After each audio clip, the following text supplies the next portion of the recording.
Hello everyone, welcome to our channel.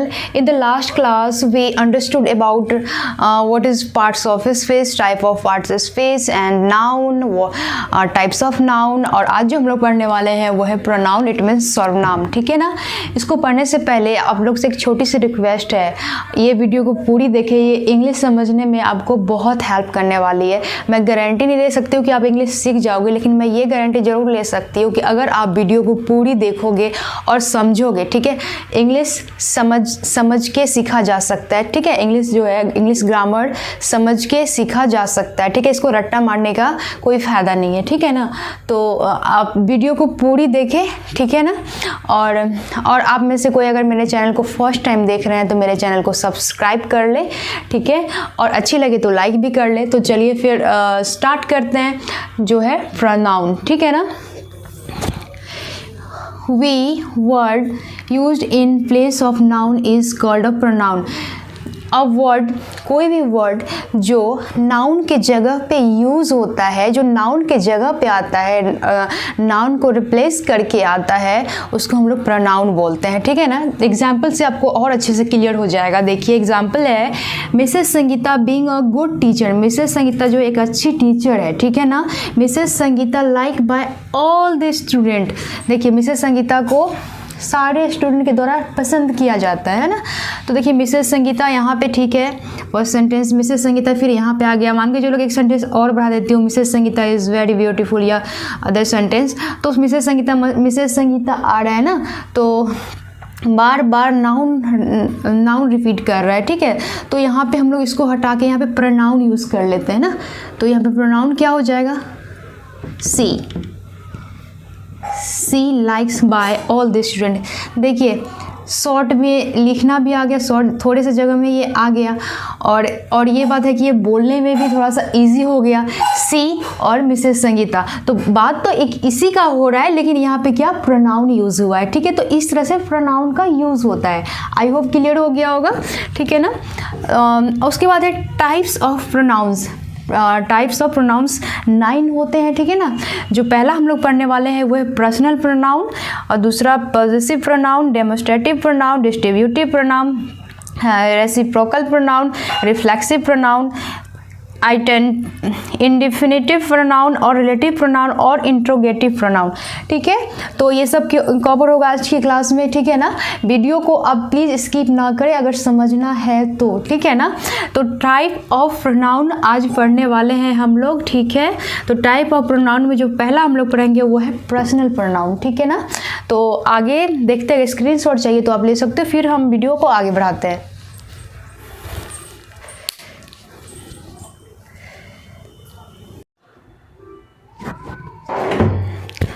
तो चलिए देखते हैं पर्सनल प्रोनाउंस. ठीक है. तो पर्सनल प्रोनाउन को जानने से पहले एक ये जान लेते हैं कि ये जो दिख रहे हैं आपको, I, we, you, they, he, she, it, me, us, you, them, him, her, it, ये सब क्या हो गया? नाउन हो गया. ठीक है. तो इसको एक तरह से बांट दिया गया है कि ये किस में आता है. तो ये पर्सनल प्रोनाउंस में आता है. ठीक है ना. तो इसको सब्जेक्टिव केस या नॉमिनेटिव केस भी बोलते हैं, और इसको ऑब्जेक्टिव केस बोलते हैं. राइट. ठीक है. और आई का मतलब तो पता ही है, मैं, मुझे, मेरा. ठीक है. वी मीन्स हम लोग, यू तुम, तुम्हें, तुम्हारा, दे, वे, उन्हें, उनका. इसमें से कोई भी हिंदी में अगर रहेगा सेंटेंस तो दे का यूज़ करेंगे. वह, उसे, उसका, ही. उसी तरह ये सी में यूज़ होगा. ठीक है. और इट मीन्स यह, इसको हम लोग बाद में डिटेल से देखेंगे इट का यूज़ कहाँ पे होता है. ठीक है. तो ये सब जो है हमारे पर्सनल प्रोनाउन है. ठीक है. आई और वी, ये क्या हो गया? फर्स्ट पर्सन में आते हैं. किस में आते हैं? First person. और ये सेकंड पर्सन, और ये जो है हमारा थर्ड पर्सन में आते हैं. ठीक है. और देखिए आई मतलब जो बात कर रहा है, वो जो बोल रहा है वो क्या हो गया? First person. और जो सुन रहा है वो सेकंड पर्सन. ठीक है. और जिसके बारे में बात हो रही है वो क्या हो जाएगा? Third person. ठीक है ना. तो यहाँ पे ऑब्जेक्टिव में आई का मी, वी का अस, यू का यू अपना फॉर्म चेंज नहीं करता, यू का यू ही रहता है। दे का देम बन जाता है, ही का हिम, सी का हर, इट का इट। ठीक है, और इसको एग्जाम्पल से समझते हैं कि ऑब्जेक्टिव और सब्जेक्टिव का यूज़ कहाँ कहाँ पे करेंगे। ठीक है, जैसे I am going to school, मैं स्कूल जा रहा हूँ, तो यहाँ पे देखिए ये सेंटेंस में नाउन जो यूज़ हुआ है एज अ सब्जेक्टिव यूज़ हुआ है, एज अ सब्जेक्टिव यूज़ हुआ है। मैं स्कूल जा रहा हूँ, तो I am going to school. We are happy, इसमें भी नाउन जो है वी वो सब्जेक्टिव की तरह यूज़ हुआ है, तो वी आर हैप्पी, हम लोग खुश हैं। ठीक है, आई नो हिम, मैं उसे जानती हूँ, आई नो हिम। तो देखिए आई तो सब्जेक्टिव है, लेकिन ये हिम जो है, हिम, ही का हिम जो है क्या बन गया हमारा यहाँ पे, ऑब्जेक्टिव बन गया। तो ऐसे यूज़ करते हैं। सी नोज हिम, वह उसे जानती है, तो हिम जो है क्या बन गया, ऑब्जेक्टिव। ठीक है, तो यहाँ पे सब्जेक्टिव और ये क्या हो जाता है, ऑब्जेक्टिव। आई होप समझ में आ रही होगी, और एक दो एग्जाम्पल से समझते हैं इसे। ठीक है,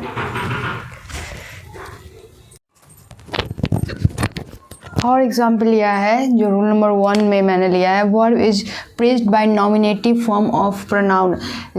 वर्ब जो है नॉमिनेटिव प्रोनाउन के साथ यूज़ हुआ हो and followed by the objective case, और जो ऑब्जेक्टिव केस को फॉलो कर रहा हो। ठीक है, तो देखिए आई टीच हिम, मैं उसे पढ़ाती हूँ। ठीक है, तो एक्टिव वॉइस ये हो गया। ठीक है, तो हिम जो है ये क्या, ऑब्जेक्टिव केस बन गया। ठीक है, और ये आई यहाँ पे सब्जेक्टिव बन गया, ये वर्ब हो गया।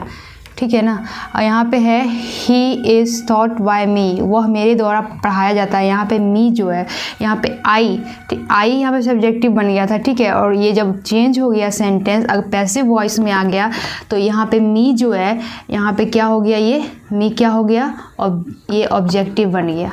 ठीक है, तो ये क्या हो गया, सब्जेक्टिव हो गया इधर, और ये वर्ब हो गया। ठीक है, समझ में आ रही है। तो इस तरह से इसको देखेंगे, और ढेर सारे रूल है जो देखते हैं आगे।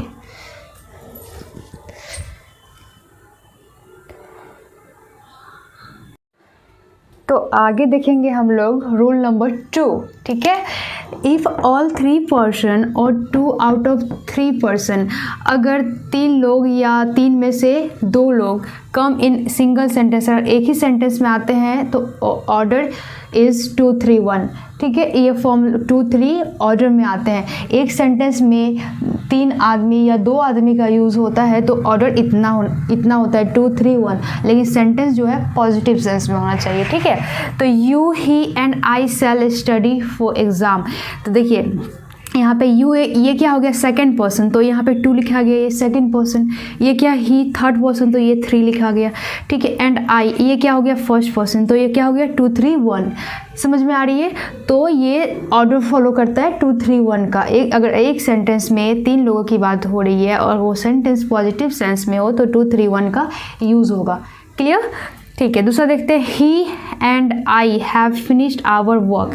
देखिए 3 या 2 आदमी के लिए बात हो रहा हो, तब क्या होगा, फिर तो पहले ये ही आ जाएगा थर्ड पर्सन, एंड आई क्या आ जाएगा, आई हो जाएगा फर्स्ट पर्सन। ठीक है, तो यहाँ पे 3 1 का यूज़ हो गया। ठीक है, यू एंड ही, तो यहाँ पे ये सेकंड पर्सन हो गया। ठीक है, और ये जो है थर्ड पर्सन हो गया, तो 2 3 का यूज़ हो गया। ठीक है, तो सिंपल बोल रहा है कि 3 या 3 से आउट ऑफ 3 में से 2। ठीक है, तो इस तरह से इसका यूज़ होगा। ठीक है, तो you he and I shell study for exam, तुम, वह और मैं स्टडी के लिए तैयारी करेंगे एग्ज़ाम के लिए, है ना। तो फॉर एग्ज़ाम तैयारी, तो इसमें ये 2 3 1 का फॉर्मूला यूज़ हुआ है, ऑर्डर इसका यूज़ हुआ है। ठीक है ना। अब देखिए rule number 3, if all the 3 person और 2 out of 3 person comes in a single tension. Same वही बात है, 3 या 3 में से 2 व्यक्ति एक सिंगल सेंटेंस में हो, एंड समथिंग रॉन्ग, और कुछ गलत कहा गया हो, और some mistake done by the person, और कुछ गलती उस पर्सन के द्वारा किया गया, has been accepted the order, अगर वो गलती को एक्सेप्ट कर रहा हो, अपोलाइज कर रहा हो, तो वो ऑर्डर फॉर्म में आएगा 1 2 3। ठीक है, गलती को अपोलाइज कर रहा हो, मिस्टेक अपना मान रहा हो, तो वो ऑर्डर फॉलो करेगा 1 2 3। ठीक है, गलती हुई तो गलती को एक्सेप्ट करते जब वो सेंटेंस बनाते हैं, और सेंटेंस में 3 नाउन यूज़ होते हैं, 3 प्रोनाउन यूज़ होते हैं, तो वो 1 2 3 फॉर्म में आते हैं। Clear?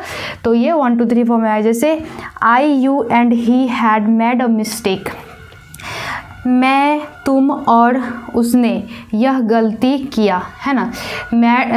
Had made a mistake, गलती किया। ठीक है, तो 1 2 3 फॉर्म में ये आएगा, क्योंकि ये गलती एक्सेप्ट कर रहा है। ठीक है ना, अपोलाइज कर रहा है। हमेशा याद रखना है कि गलती को दिखाए, एक्सेप्टेशन दिखाए कि हाँ गलती हुई है, तो वहाँ पे ये 1 2 3 का फॉर्मूला यूज़ होगा। ठीक है, You and he have done this mischief, you and he have, तो यहाँ पे जो हो गया ये क्या हो गया, देखिए you यहाँ पे पहले इसको देख लेते हैं। आई क्या हो गया, फर्स्ट फॉर्म हो गया, ये सेकंड फॉर्म हो गया, ही 3, ये थर्ड फॉर्म हो गया, तो 1 2 3, और ये क्या है, यू एंड ही, तो यहाँ पे ये सेकंड फॉर्म हो गया, और ये क्या हो गया, थर्ड फॉर्म, ये 2 3 में आएगा, सॉरी क्या हो जाएगा, ये 2 3 फॉर्म में आएगा। ठीक है, तो इस तरह से इसको समझेंगे। ठीक है ना, तो और रूल्स अभी बाकी है, उसके बाद हम लोग इट का यूज़ देखेंगे कि इट का यूज़ कहाँ कहाँ होता है। तो चलिए फिर उसको देखते हैं। ये क्लियर हो गया होगा, अगर स्क्रीनशॉट चाहिए तो ले लो। यही सब चीज़ें जो एग्ज़ाम में पूछे जाते हैं जनरली, तो स्क्रीनशॉट चाहिए तो आप ले सकते हो।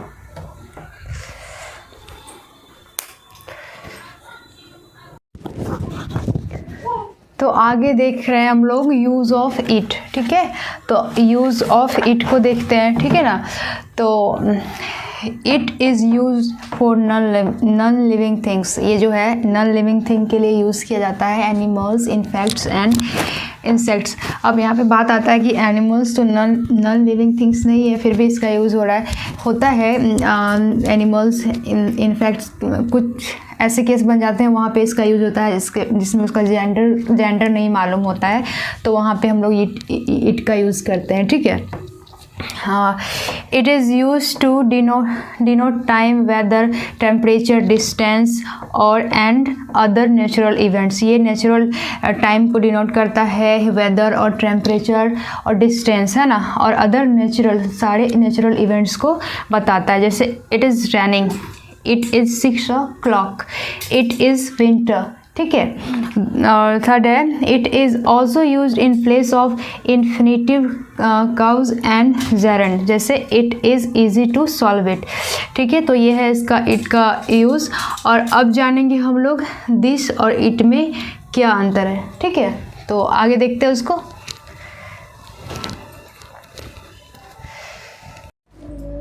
तो आगे देखते हैं different between this and it. ठीक है,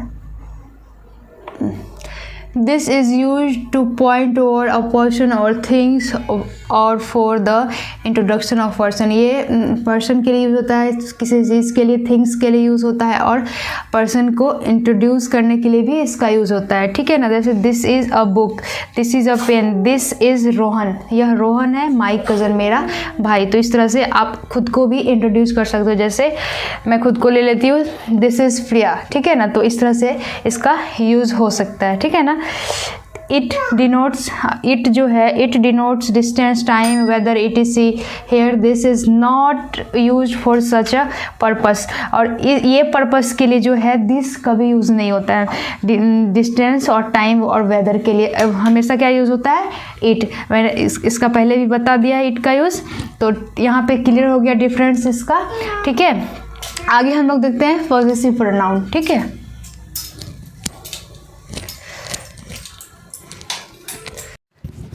तो अब हम लोग देखेंगे पॉजेसिव प्रोनाउन। ठीक है, प्रोनाउंस दैट शो पोजेशन, वह प्रोनाउन जो पोजेशन, अधिकार को दिखाता है, that is called possessive pronoun. ठीक है, जैसे पॉजेसिव एडजेक्टिव, ये पॉजेसिव प्रोनाउन है, ये पॉजेसिव फॉर्म एडजेक्टिव के फॉर्म में है, और ये पॉजेसिव किसमें है, प्रोनाउन फॉर्म में है, ठीक है ना। तो दोनों अधिकार ही जताता है, लेकिन इसको अच्छे से सेंटेंस में समझते हैं कि कहाँ पे किसका यूज़ होता है, ठीक है। माई, माइन, ठीक है ना। देखते हैं, देखिए यह मेरा किताब है, तो हम तो बना देंगे दिस इज़ माई बुक, ठीक है, दिस इज़ माई बुक। यह किताब मेरा है, यह किताब मेरा है, इसमें भी अधिकार दिखा रहा है, यह तो मेरा ही किताब है, ठीक है। तो यहाँ पे भी क्या अधिकार दिखा रहा है, ठीक है ना। यह किताब मेरा है, तो अंतर बस यही है कि ये जो मेरा है यहाँ पे पहले आया है और ये जो है बाद में आया है, ठीक है ना। कोई भी सेंटेंस में हमारा, मेरा सेंटेंस के लास्ट में आए तो वो पॉजेसिव प्रोनाउन बन जाता है, ठीक है। तो यह हमारा है, ठीक है ना। देखिए दिस इज़ माई बुक, तो ये बन गया पॉजेसिव एडजेक्टिव, क्या बन गया, पॉजेसिव एडजेक्टिव। और दिस बुक इज़ माइन, यह किताब मेरी है, यह किताब मेरी है। तो डायरेक्ट ये लास्ट में क्या आ रहा है हमारा, मेरा, हमारा, तुम्हारा, जो भी आए तो उसमें ये वाले फॉर्म यूज़ होते हैं हमेशा, याद रखिएगा, ये हमेशा ये वाले यूज़ होते हैं, ठीक है। दिस इज़ योर्स, यह हमारा है, तो ये भी इसी में आते हैं। तो इस तरह से इसको समझेंगे और इसका यूज़ करेंगे, ठीक है ना। तो आई होप ये क्लियर हो गया होगा, और आगे हम लोग फिर देखते हैं दूसरा प्रोनाउन का फॉर्म, ठीक है। स्क्रीनशॉट चाहिए तो ले सकते हो।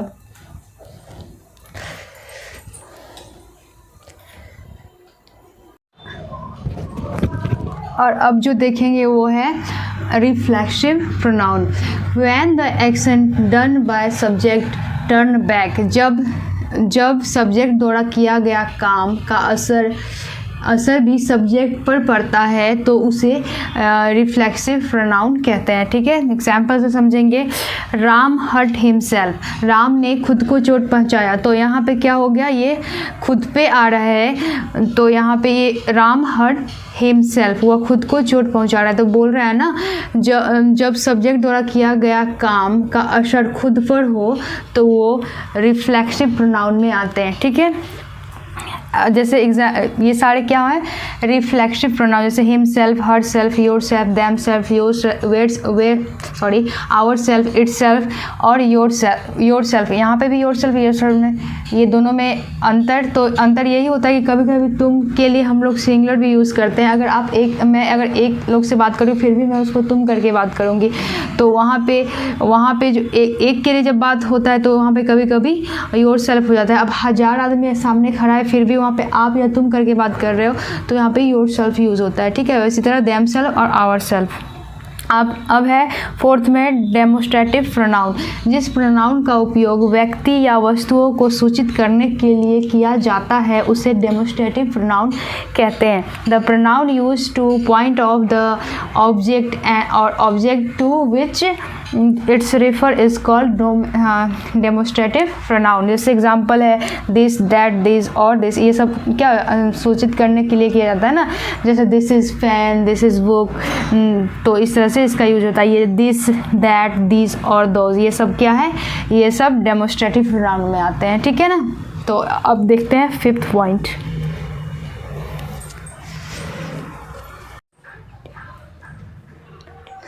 अब देखेंगे हम लोग indefinite pronoun. An indefinite pronoun refer to person और things in general way and does not refer to any person or things that in particular, ठीक है। जिस प्रोनाउन से किसी निश्चित व्यक्ति या वस्तु का बोध हो उसे हम लोग इंडेफिनिट प्रोनाउन बोलते हैं, ठीक है।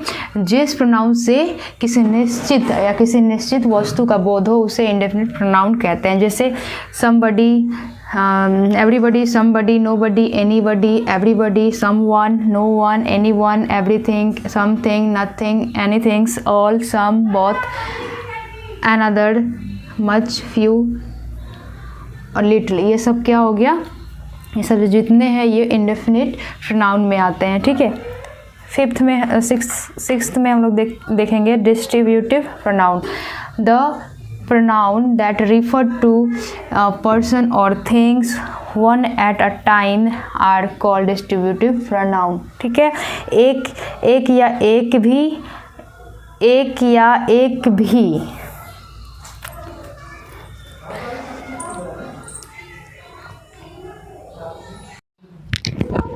अब हम लोग देखेंगे इंडेफिनिट प्रोनाउन। ठीक है, an indefinite pronoun refer to person और things in general way and does not refer to any person और थिंग्स इन अ पर्टिकुलर। जिस प्रोनाउन से किसी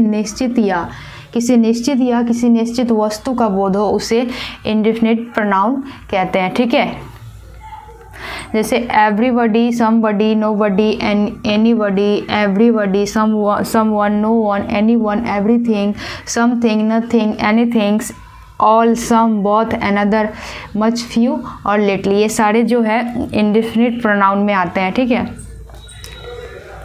और सिक्स्थ है distributive pronoun, the pronoun that refer to person और things one at a time are called distributive pronoun. Okay, जिस pronoun का प्रयोग दो या दो से अधिक व्यक्ति या वस्तुओं में से एक या एक भी नहीं का बोध हो, एक भी नहीं का बोध हो, उसे हम लोग डिस्ट्रीब्यूटिव प्रोनाउन में रखते हैं। ठीक है, जैसे इधर, निदर, इसका यूज़ हम लोग बाद में देखेंगे, पहले इसको समझ लेते हैं। इधर मतलब होता है तुम दोनों में से एक, और निदर मीन्स होता है तुम दोनों में से कोई नहीं। तो ये जो है ये डिस्ट्रीब्यूटिव प्रोनाउंस में आते हैं। ठीक है, नेक्स्ट देखेंगे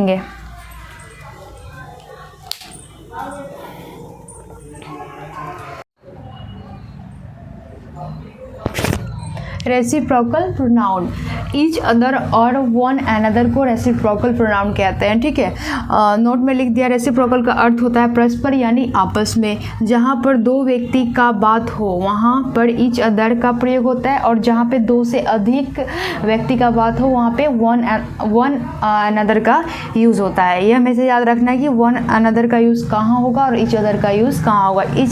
ईच अदर का यूज़ करेंगे जब दो लोगों की बात हो रही होगी, अगर वन अनदर का बात तब करेंगे जब दो से अधिक व्यक्ति का बात हो, तब वहाँ पे वन अनदर का यूज़ करेंगे। ठीक है, जैसे Rahul and Deepa love each other, यहाँ पे दो लोगों की बात हो रही है। Karan, Kunal and Kaushal are dating one another, Karan, Kunal और कौशिक, यहाँ पे दो से अधिक लोग की बात हो रही है। ठीक है, दो से अधिक लोग, तीन लोग हैं ना यहाँ पे, तो यहाँ पे वन अनदर का यूज़ हो गया। ठीक है, करण, कुणाल एंड कौशल जो है एक दूसरे से क्या कर रहे हैं, आर बीटिंग, एक दूसरे को मार रहे हैं। ठीक है ना, तो इस तरह से इसका यूज़ होगा। अब हम लोग देखेंगे रिलेटिव प्रोनाउन।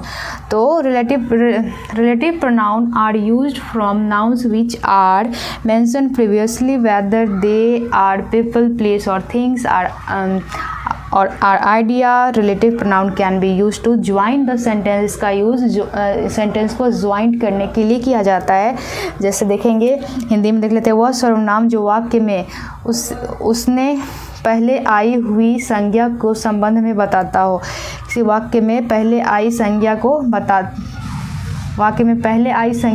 को संबंध को बताता हो या बाद में आने वाली दूसरे वाक्य से जोड़ते हैं तो उसे क्या बोलते हैं, रिलेटिव प्रोनाउन कहते हैं। तो इसका एग्जांपल देखेंगे, क्लियर हो जाएगा। ठीक है,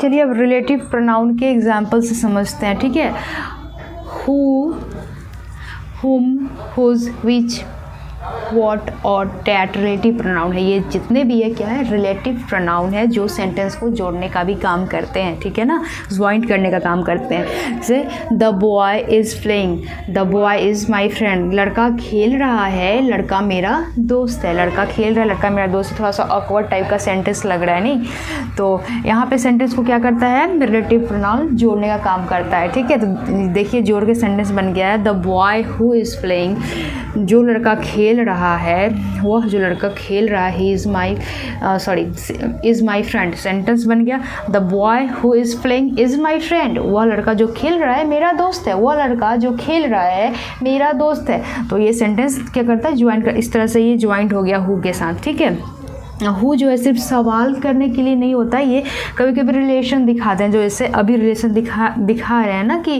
द बॉय और माई में कि वो जो लड़का है वो मेरा दोस्त है, रिलेशन शो कर रहा है, तो ये क्या हो गया, रिलेटिव प्रोनाउन। तो रिलेटिव प्रोनाउन क्लियर हो गया होगा। आगे एक बचा है इंट्रोगेटिव प्रोनाउन, ठीक है, तो उसको देखते हैं।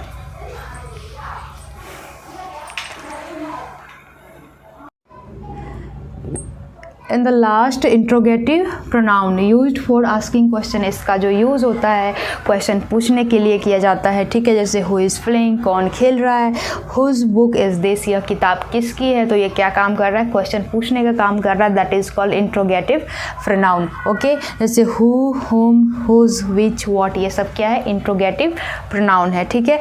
तो ये रहा आज का हमारा क्लास प्रोनाउन का, और फिर नेक्स्ट वीडियो में मिलेंगे नेक्स्ट टॉपिक के साथ। वो जो टॉपिक होगा वो होगा एडजेक्टिव का, ठीक है। तो आई होप ये पूरा कॉन्सेप्ट क्लियर हो गया होगा। अगर आपको समझ में आया, अगर वीडियो अच्छी लगी तो वीडियो को लाइक करें और शेयर करें, और आप लोगों में से कोई अगर पहली बार मेरे चैनल को देख रहे हैं तो सब्सक्राइब भी कर ले, ताकि आपको हमेशा न्यू अपडेट मिलती रहे। तो फिर मिलते हैं नेक्स्ट वीडियो में।